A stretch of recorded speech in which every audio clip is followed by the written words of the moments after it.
अस्सलाम वालेकुम व्यूअर्स, मेरा नाम सैयद मोहम्मद ज़ीशान है और आज का ये ट्यूटोरियल हमारा माइक्रोसॉफ्ट ASP.NET के हवाले से है। और ये ट्यूटोरियल माइक्रोसॉफ्ट ASP.NET के तमाम बेसिक्स कवर करता है। लिहाजा हम स्टार्टिंग करेंगे व्हाट इज़ माइक्रोसॉफ्ट ASP.NET, फिर हम देखेंगे माइक्रोसॉफ्ट ASP.NET के डिफरेंट फ्रेमवर्क्स को, फिर हम देखेंगे Microsoft IIS server. So what is Microsoft ASP.NET? ASP.NET is a platform designed for web application development and to produce dynamic web pages. ASP.NET ये basically platform है जिसका बेसिक पर्पज़ ये है कि हम इसको यूज़ करते हुए वेब एप्लीकेशंस डेवलप कर सकें और डायनेमिक वेब पेजेस डेवलप कर सकें। ये प्लेटफॉर्म माइक्रोसॉफ्ट ने डेवलप किया है और ये प्रोग्रामर्स को फैसिलिटेट करता है कि वो इस प्लेटफॉर्म को यूज़ करते हुए डायनेमिक वेबसाइट्स क्रिएट कर सकें, वेब एप्लीकेशंस क्रिएट कर सकें, डिफरेंट वेब सर्विसेज क्रिएट कर सकें। ये प्लेटफॉर्म माइक्रोसॉफ्ट ने जनवरी 2002 में इंट्रोड्यूस करवाया था, जब इसने अपना .NET फ्रेमवर्क का वर्जन 1.0 इंट्रोड्यूस करवाया था। लिहाजा ASP.NET .NET फ्रेमवर्क के वर्जन 1.0 से .NET फ्रेमवर्क के अंदर इंक्लूड है। ASP.NEट बेसिकली एक फ्री वेब फ्रेमवर्क है जो कि हमें प्रोवाइड करता है कि हम इसको इस्तेमाल करते हुए वेबसाइट्स क्रिएट कर सकें, वेब एप्लीकेशंस क्रिएट कर सकें। ना ही सिर्फ ये बल्कि डिफरेंट वेब APIs और मोबाइल साइट्स भी क्रिएट कर सकते हैं हम माइक्रोसॉफ्ट ASP.NET प्लेटफॉर्म को यूज़ करते हुए। Now let's discuss ASP.NET framework. ASP.NET offers three frameworks for creating web applications. Microsoft ASP.NET basically हमें तीन अलग अलग किस्म के फ्रेमवर्क्स प्रोवाइड करता है वेब एप्लीकेशंस या वेबसाइट्स क्रिएट करने के हवाले से। The first one is ASP.NET web pages, ASP.NET web forms, ASP.NET MVC। ये तीनों फ्रेमवर्क जो माइक्रोसॉफ्ट ASP.NET का प्लेटफॉर्म प्रोवाइड करता है, ये तीनों फ्रेमवर्क्स बहुत स्टेबल और बहुत मेच्योर हैं और हम तीनों को इस्तेमाल करते हुए बेहतरीन वेब एप्लीकेशंस और वेबसाइट्स क्रिएट कर सकते हैं। इसमें कोई हर्ज नहीं है कि हम इन तीनों में से कौन सा फ्रेमवर्क चूज़ कर रहे हैं। ASP.NET के कोर फीचर्स हम इन तीनों में यूज़ कर सकते हैं और फैसिलिटेट हो सकते हैं ASP.NET के कोर फीचर्स से, जैसे forms authentication, URL authorization, membership and roles, output and data caching, session and cookies. ये डिफरेंट कोर फीचर्स जो ASP.NET के हैं, हम इनकी ज़्यादा डिटेल में नहीं जाएंगे, लेकिन ये बेसिक मैं बस इसको बारे में इतना डिस्कस करूँगा कि ये कोर फीचर्स हैं जो कि ASP.NEट के हैं। हम ASP.NEट के इन तमाम फ्रेमवर्क्स में इनसे फैसिलिटेट हो सकते हैं और इनको यूज़ कर सकते हैं। Now let's discuss the first framework of ASP.NET, which is ASP.NET Web Pages. ASP.NET Web Pages is a framework that you can use to create dynamic as well as static web pages. ASP.NET Web Pages ये basically हमारे पास एक framework है जिसको हम इस्तेमाल करते हैं dynamic और स्टैटिक वेब पेजेस क्रिएट करने के हवाले से। इसका बेसिक पर्पज़ ये होता है कि हम एक सिंपल वेब पेजेस क्रिएट कर सकें with dynamic server side coding, जो कि डाटाबेस के साथ इंटरेक्टिविटी के लिए भी फैसिलिटी प्रोवाइड करे सिंपल HTML पेजेस के अंदर, और जो कि अपने साथ बहुत ही लाइट वेट सिंटैक्स इंक्लूड रखे। ASP.NET web pages provide two ways to create websites. ASP.NET के वेब पेजेस की अप्रोच हमें दो तरीके प्रोवाइड करती है कि हम इसके ज़रिए वेबसाइट क्रिएट कर सकते हैं दो तरीक़ों से। First one is ASP.NET empty web pages website and the second one is ASP.NET web pages website with freezer. Now ASP.NET empty web pages website. ASP.NET Empty Web Pages website approach is used when the requirement is to create a static website with simple HTML, CSS, JavaScript and jQuery.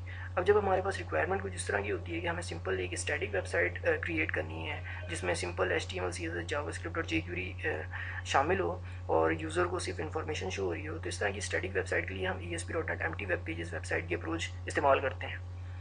ASP.NET Web Pages website with Razor. ASP.NET Web Pages website with Razor approach is used when the requirement is to create ASP.NET website with dynamic web pages.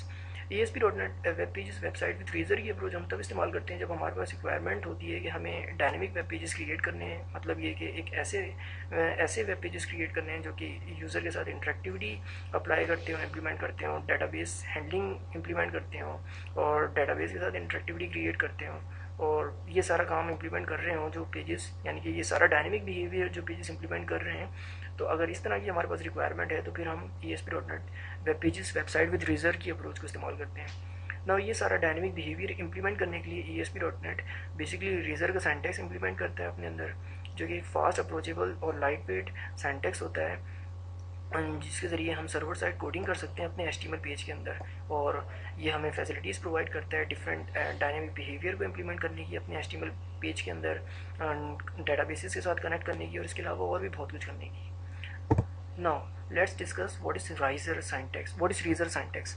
अगर हम HTML web pages पर काम कर रहे हैं और HTML web pages with razor पर काम कर रहे हैं, तो हमें रेजर सिंटैक्स इस्तेमाल करने की ज़रूरत पड़ेगी. So let's discuss what is razor syntax. Razor syntax is based on the C# programming language. Razor syntax basically C# programming language पर बेस्ड करता है. However the razor syntax also support visual basic language.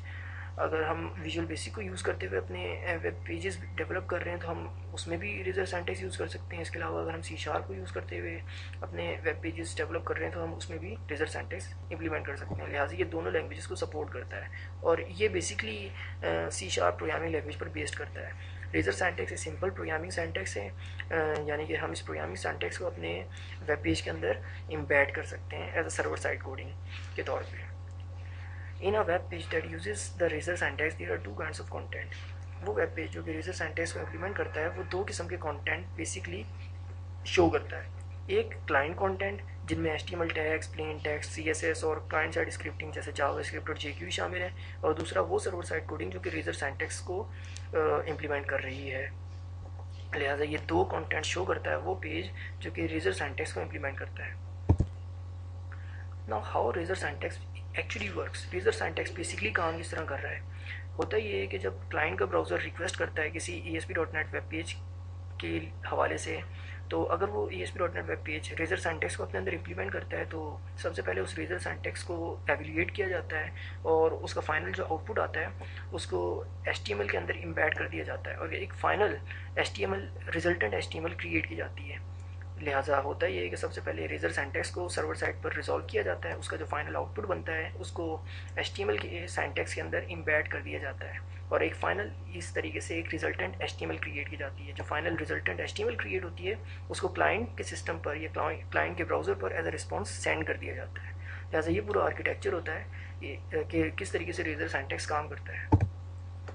Razor syntax. ASP.NET web pages that include Razor syntax have a special file extension. वो ASP.NET के web pages जो कि Razor syntax को अपने अंदर इम्प्लीमेंट करते हैं उनकी ख़ास किस्म की फ़ाइल एक्सटेंशन होती है, जैसे .CS/HTML for C# web pages and .VB/HTML जैसे विजुअल बेसिक के पेजेस के लिए. सर्वर इन एक्सटेंशंस को देखकर पहचान लेता है कि वो फाइल्स हैं जो कि अपने अंदर रेजर सिंटैक्स को इम्प्लीमेंट करते हैं और सब रेजर सिंटैक्स को सर्वर साइड पर ही एवेल्यूएट करता है, उसको HTML के साथ इम्बेड करता है और फाइनल रिजल्टेंट HTML क्लाइंट के सिस्टम पर या क्लाइंट के ब्राउज़र पर एज अ रिस्पॉन्स सेंड कर देता है. नाउ हम रेजर सिंटैक्स को किस तरीके से अपने पेज पर डाल सकते हैं. हम बेसिकली @ सिंबल यूज़ करते हैं रेजर सिंटैक्स को अपने पेज पर इम्बेड करने के लिए. जैसे कि ये एग्जांपल में दिखाया जा रहा है कि HTML के पैराग्राफ टैग के अंदर हमने रेजर सिंटैक्स को एम्बेड किया हुआ है @datetime.now. अब datetime.now ये बेसिकली C# का सिंटैक्स है जो कि सर्वर साइड पर करंट टाइम एवेल्यूएट करेगा और उसको पैराग्राफ के अंदर फाइनली इम्बेड करके रिजल्टेंट HTML क्रिएट करके क्लाइंट साइड पे एज अ रिस्पॉन्स सेंड कर देगा. तो बेसिकली ये प्रोसीजर होता है कि किस तरीके से हम रेजर सिंटैक्स को एक्चुअली इम्प्लीमेंट करते हैं. नाउ हम लोग रेजर सिंटैक्स को इस्तेमाल करते हुए क्या क्या काम कर सकते हैं. हम एक सिंगल लाइन C# का कोड लिख सकते हैं अपने HTML पेज के अंदर. हम चाहें तो रेजर सिंटैक्स को इस्तेमाल करते हुए मल्टी लाइन कोड भी लिख सकते हैं. मल्टी लाइन कोड के लिए हम @ के बाद पैरेंथेसिस यूज़ कर सकते हैं और उन पैरेंथेसिस के अंदर जितने भी लाइंस ऑफ कोड्स लिखेंगे हम उनको as a multi line code हम अपने पेज के अंदर इम्प्लीमेंट कर रहे हैं और हर लाइन के बाद सेमीकोलन हम यूज़ करेंगे क्योंकि बेसिकली ये C# के पर बेस्ड करता है razor syntax.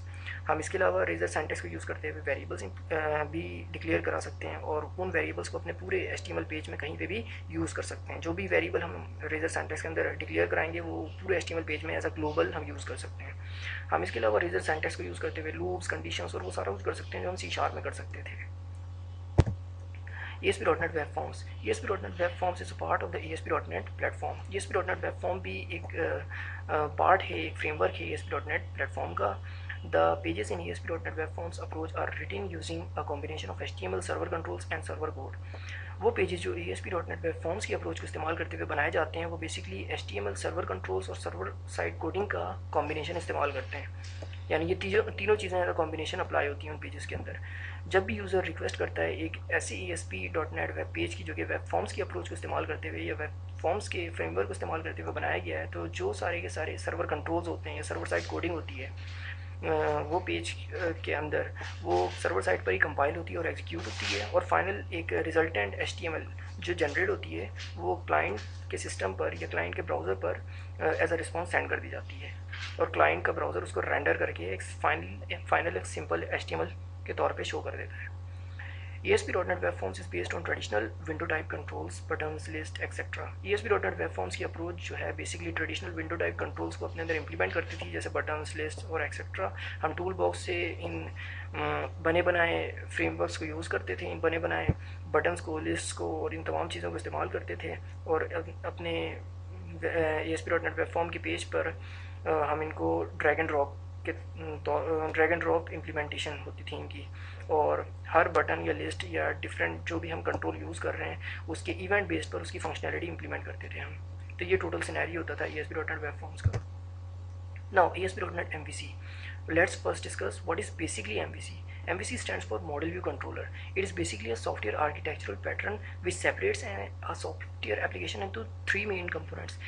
Model view controller एक बेसिकली सॉफ्टवेयर आर्किटेक्चरल पैटर्न है जो कि डिफाइन करता है कि किस तरीके से आप अपनी एक सॉफ्टवेयर एप्लीकेशन को तीन अलग अलग कंपोनेंट्स में डिवाइड कर सकते हैं। वो तीन कंपोनेंट्स ये हैं, मॉडल, व्यू और controller.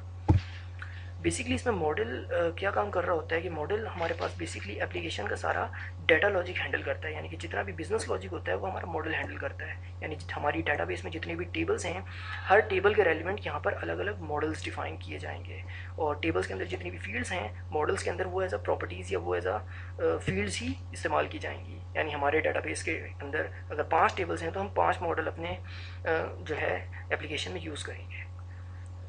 Views are the components that displays the applications user interface. Views ये वो कंपोनेंट्स हैं जो कि एप्लीकेशन का यूज़र इंटरफेस शो करते हैं बेसिकली, यानी कि यूज़र इंटरफेस डिस्प्ले करते हैं। Views basic purpose is to display information to the user. View का बेसिक पर्पस ये होता है कि वो यूज़र को इन्फॉर्मेशन डिस्प्ले कर सकें। अगर ASP.NET MVC की बात की जाए तो व्यू रेजर सिंटैक्स इंप्लीमेंट करता है सर्वर साइड कोडिंग के हवाले से। Controller is basically the component that handle user interaction, work with the model, and ultimately select a view that displays user interface. Controller ये वो कंपोनेंट होता है जो बेसिकली यूज़र से इंटरेक्शन हैंडल करता है, मॉडल के साथ काम करता है, और अल्टीमेटली पर्टिकुलर रिक्वेस्ट के तहत उसका particular model as a response send कर देता है या शो करा देता है। MVC के एप्लीकेशन के अंदर यूज़र की रिक्वेस्ट को और यूज़र के इनपुट को और यूज़र के इंटरेक्शंस को कंट्रोलर्स हैंडल कर रहे होते हैं। अगर हम ASP.NET MVC की बात करें तो ASP.NET MVC is a light weight framework which basically applies all ASP.NET features. ASP.NET framework ये एक light weight ASP.NET MVC framework ये एक लाइट वेट फ्रेमवर्क है जो कि ASP.NET के तमाम कोर फीचर्स जैसे master pages, membership based authentication और वो जो पीछे हमने डिस्कस किए हैं वो तमाम कोर फीचर्स अपने अंदर इम्प्लीमेंट करता है, जो कि हमें अदर ASP.NET के फ्रेमवर्क्स के अंदर मिलते हैं। ASP.NET framework, ASP.NET MVC framework is basically defined in system.web.mvc namespace, और ये ASP.NET MVC framework system.web.mvc की namespace के अंदर डिफाइन होता है, और ये system.web की namespace का एक फंडामेंटल पार्ट होता है। बेसिकली ये MVC आर्किटेक्चर काम कुछ इस तरीके से करता है, जब भी यूज़र की रिक्वेस्ट आती है तो वो यूज़र की रिक्वेस्ट डायरेक्ट कंट्रोलर पे आती है, और कंट्रोलर देखता है कि उस रिक्वेस्ट के तहत यूज़र को कौन सा व्यू रिटर्न करना है। अगर उस व्यू में किसी किस्म का डाटा भी रिटर्न करना है तो वो कंट्रोलर मॉडल से डाटा लेता है, और मॉडल से डाटा लेने के बाद उसको व्यू में मैप कर देता है, और फिर फाइनली व्यू यूज़र को रिटर्न करा देता है। तो ये टोटल आर्किटेक्चर होता है हमारे पास ASP.NET MVC एप्लीकेशन का। Now finally, Microsoft IaaS server. IaaS server stands for internet information services server. ये एक माइक्रोसॉफ्ट का वेब सर्वर है जो कि माइक्रोसॉफ्ट ने विंडोज़ एंटी फैमिली के अंदर इस्तेमाल करने के लिए डेवलप किया है। ये बेसिकली मल्टीपल प्रोटोकॉल्स को या मल्टीपल प्रोटोकॉल्स को सपोर्ट करता है, जैसे जिनमें HTTP, HTTPS, FTP, FTPS, SMTP और NNTP ये डिफरेंट प्रोटोकॉल्स हैं जिनको ये इम्प्लीमेंट करता है। ये इंटरनेट इंफॉर्मेशन सर्विसेज ये एक फ्लेक्सिबल, सिक्योर और मैनेजेबल सर्वर है कि हम इस सर्वर को यूज़ करते हुए अपनी वेबसाइट्स किसी भी वेब सर्वर पर होस्ट करा सकते हैं। फाइनली हम माइक्रोसॉफ्ट का IDE environment Microsoft visual studio use करते हैं .NET फ्रेमवर्क के अंदर डेवलपमेंट के तौर पे। मेरा नाम सैयद मोहम्मद ज़ीशान है। Thank you.